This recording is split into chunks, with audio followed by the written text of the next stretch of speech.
सुंदर पूर्णिमा की बहुत बहुत बधाई हो। बाबा विश्वनाथ की कृपा आप पर सदा बनी रहे। आ गया पूर्णिमा की रात्रि।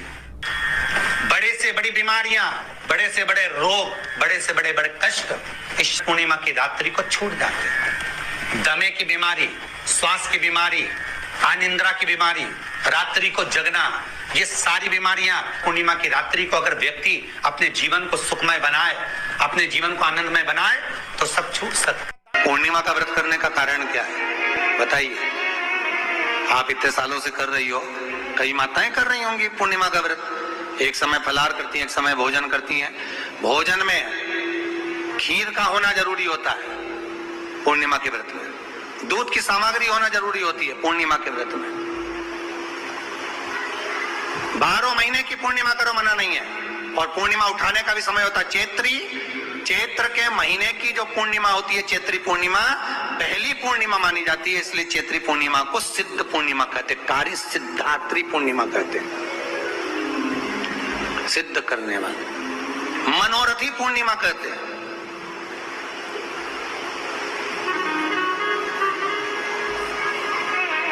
मनोरथी पूर्णिमा।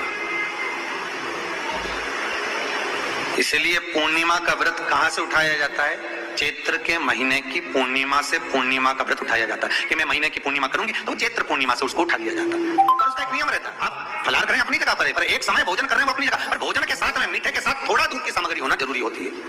और क्यों करते हैं पूर्णिमा का व्रत? किस लिए किया जाता है, क्यों करा जाता है? उसका व्याख्यान वर्णन शिव महापुराण के अंतर्गत स्कंद पुराण में लिखा गया। स्कंद पुराण में वर्णन किया है श्री वेदव्यास जी महाराज ने। कहा ये पूर्णिमा का व्रत इसलिए किया जाता है कि व्यक्ति का जब मन गलत भ्रम में जाने लगता है, मन जब गलत जगह पर जाने लगता है, तो ये मन को गलत जगह पर ले जाने वाला कौन होता है? तो कहा ये चंद्र होता है। व्यक्ति की राशि के अंतर्गत, व्यक्ति की पत्रिका के अंतर्गत, व्यक्ति की ग्रह दशा के अंतर्गत जब चंद्र बेकार चलता है तो व्यक्ति अच्छा करते करते भी बेकार करने लग जाता है। चंद्र डोल रहा है। कई माताएं कहती हैं, गुरुजी हमारे बेटे को आशीर्वाद दीजिए, बहुत गलत संगत में जा रहा है। मतलब समझ जाना कि चंद्र गड़बड़ जा रहा है। बेटी अगर गलत मार्ग पर जा रही है, बेटी अगर गलत संगत में जा रही है, किसी अन्य व्यक्ति को आकर्षित हो, चंद्र गड़बड़ हो रहा है, उसका चंद्र कहीं जा रहा है। कोई पुरुष, कोई लड़का, कोई गलत मार्ग पर जा रहा है, चंद्र गड़बड़ हो रहा है। घर में जो क्लेश उत्पन्न होता है, घर में जो विवाद उत्पन्न होता है, उस विवाद को रोकने के लिए केवल चंद्र की, इसलिए तो पूर्णिमा घर की नारियां, हमारे हिंदू धर्म में यहाँ तक स्कंद पुराण में कह दिया कि प्रत्येक पूर्णिमा, आप लोग कभी आप लोगों ने सत्यनारायण जी की कथा करवाई? जितने लोग आस्था चैनल पर कथा सुन रहे हैं, जितने लोग फेसबुक यूट्यूब पर कथा सुन रहे हैं, यूट्यूब पर कथा का श्रवण कर रहे हैं, उन्होंने कभी सत्यनारायण की कथा करवाई होगी? तो उसमें लिखा है हर कार्तिक, हर पूर्णिमा को, हर संक्रांति को ब्राह्मण सत्यनारायण भगवान की कथा या राजा या वैश्य कथा को कराता था, या बढ़िया कथा कराता। सुनी कि नहीं सुनी बात? सत्यनारायण भगवान की कथा में लिखा है, स्कंद पुराण के अंतर्गत जो सत्यनारायण भगवान की कथा का स्मरण किया उसमें लिखा है। आराम लगना प्रारंभ हो जाता है हमारा। आज पूर्णिमा की रात्रि से लेकर कार्तिक पूर्णिमा की रात्रि के बीच में जो दामोदर भगवान का, कृष्ण का, शिव का मंगल आनंद करेगा, अभिषेक करेगा, पूजन करेगा, स्मरण करेगा, उसके सारे दुख दरिद्र दूर हो जाएंगे। शिव का स्मरण करो। पूर्णिमा के दिन चावल का एक आखा दाना जानते हो? पूरा खंडित चावल नहीं। कितना चावल? एक दाना चावल का शंकर भगवान के शिवलिंग पर समर्पित करिए। एक बेलपत्र जिसका डंडी का मुख अपनी ओर हो, जहां से चावल चढ़ाया है, उस चावल के ऊपर अपनी कामना कर रख दीजिए और चंद्रमौली भगवान का स्मरण करिए। कौन से भगवान? शंकर भगवान का सर्वश्रेष्ठ सुंदर नाम है चंद्रमौली। चंद्रमौली भगवान का स्मरण करिए। अपनी कामना कर बेलपत्र समर्पित कर शिव जी पर एक लोटा पानी, एक जल पात्र समर्पित करो, कलश से जल चढ़ा दीजिए। नैनों में वो जल लगाकर अपनी कामना कर वापिस घर को आइए। अगली पूर्णिमा आएगी, जो कामना करी है मेरा चंद्रमौली भोलेनाथ उसे पूर्ण कर ही देगा। आप सभी को पूर्णिमा की रात्रि को पीपल के पत्ते 5 लेकर उसके ऊपर खीर डालकर रात्रि को खा लेने से महाराज दमे की बीमारी, श्वास की बीमारी रुक जाती है। वो बीमारी बढ़ती नहीं है, उससे कष्ट नहीं होता। जिन बच्चों के नेत्र कमजोर होते हैं, रोशनी कमजोर होती है, पूर्णिमा के दिन रात्रि को 12 बजे भगवान चंद्रदेव का दर्शन कराइए। 5 से 7 मिनट तक नयन मिलाए चंद्रदेव के साथ, और बाद में एक पीपल के पत्ते पर खीर जो चंद्र के नीचे रखी हुई है उसी खीर को चटा दीजिए। फिर चंद्र का दर्शन कराओ, फिर खीर को चटा दीजिए। महाराज, नयन की ज्योति बढ़ती है, नींद नहीं आती तो निंद्रा देवी प्रवेश करती है, निंद्रा अच्छी आती है, आनंदित होता है। महाराज, जिस व्यक्ति के शरीर में गांठ पड़ जाती हो, शरीर काला पड़ जाता हो, चट्टे पड़ जाते हो, या दांत खाज खुजली हो जाता हो, उसके लिए भी पूर्णिमा की रात्रि को 12 बजे महाराज भगवान चंद्रदेव के लिए 21 दिए जलाए जाते हैं। उस 21 दिए की कालोज एक थाली में इकट्ठी करी जाती है।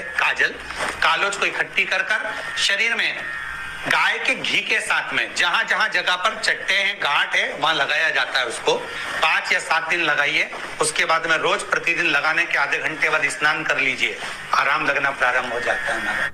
आज पूर्णिमा की रात्रि से लेकर कार्तिक पूर्णिमा की रात्रि के बीच में जो दामोदर भगवान का, कृष्ण का, शिव का मंगल आनंद करेगा, अभिषेक करेगा, पूजन करेगा, स्मरण करेगा, उसके सारे दुख दरिद्र दूर हो जाएंगे। रात्रि को आप बड़े प्रेम से खीर बनाओ, चंद्रदेव की साक्षी में रखो, भोग लगाओ भगवान श्री हरि को। बन सके अगर लक्ष्मी की कमी है, लक्ष्मी नहीं आ रही है, व्यापार नहीं चल रहा है, तकलीफ बहुत ज्यादा है, घर में कष्ट है, कर्जा ज्यादा है, तो एक तांबे के कलश के ऊपर, तांबे के कलश में पानी भरना, कटोरी रखना, उस पे लक्ष्मी जी की मूर्ति रखना। लक्ष्मी जी की मूर्ति नहीं हो तो चांदी का सिक्का रखना। उसके सम्मुख में आप 31 दीपक 31 दीपक घी के लंबी बाती के जला देना। महाराज, एक एक कमल गट्टा उस 31 दिए के अंदर डाल देना और लक्ष्मी जी का पूजन करना, लक्ष्मी जी का स्मरण करना, खीर का भोग लगाना, पान के पत्ते पर खीर रखना, 5 पत्ते पर खीर का भोग लगाना और माता लक्ष्मी से विनती करना। सुबेरे 4 बजे तक वो रखे रहने देना। सुबह 4 बजे वो उठाना, लक्ष्मी को वापिस तिजोरी में या सिक्का हो तो उसको अलमारी में रख देना। जो खीर बनी है वो प्रसाद के रूप में सुबह 8 बजे, 10 बजे, 9 बजे जब खाना हो प्रेम से खाना। माता, जो दिए लगाए हैं वो ठंडे हो गए होंगे, उनको रखे रहने देना, बाद में काम आते रहेंगे, या दिए विसर्जन करना हो तो आपकी मर्जी है। पर वो मिट्टी के दिए लगेंगे, आटे के दिए नहीं लगेंगे, मिट्टी के दीप लगाना है आपको। 31 घी के दिए लगाना है। लक्ष्मी जी का पूजन करो, कंकु, चावल, हल्दी, मोली से सब तरह से। पूर्णिमा की रात्रि को सुख मिलेगा, आनंद मिलेगा, लक्ष्मी की वृद्धि होगी, कार्य सिद्धि होगी। दूसरा क्रम, पूर्णिमा के दिन आप शाम को प्रदोष काल के समय 4:30 बजे से 6 बजे के बीच में 1 लोटा पानी, उसमें 5 बेलपत्र रखकर, 1 कमल गट्टा डालकर भगवान चंद्रेश्वर महादेव के नाम से भगवान शंकर को चढ़ा दीजिए। आपकी जो कामना हो वो कामना कर चढ़ा, विनती करें चंद्रेश्वर महादेव को और निवेदन करें कि हमारा ये कार्य सफल हो। केवल पूर्णिमा के दिन चढ़ाइए, कार्तिक पूर्णिमा तक क्या फल मिलता है हमको जरूर बताइए। भी पूर्णिमा की रात्रि को और कार्तिक पूर्णिमा की रात्रि को गर्भवती नारी अपनी नाभि पर यदि चंद्र की दृष्टि पड़वा लेती है तो बच्चा विकलांग पैदा नहीं होता है। गर्भ से जो बालक होगा श्रेष्ठ होगा, विद्वान होगा, चतुर होगा, पढ़ने में होशियार होगा।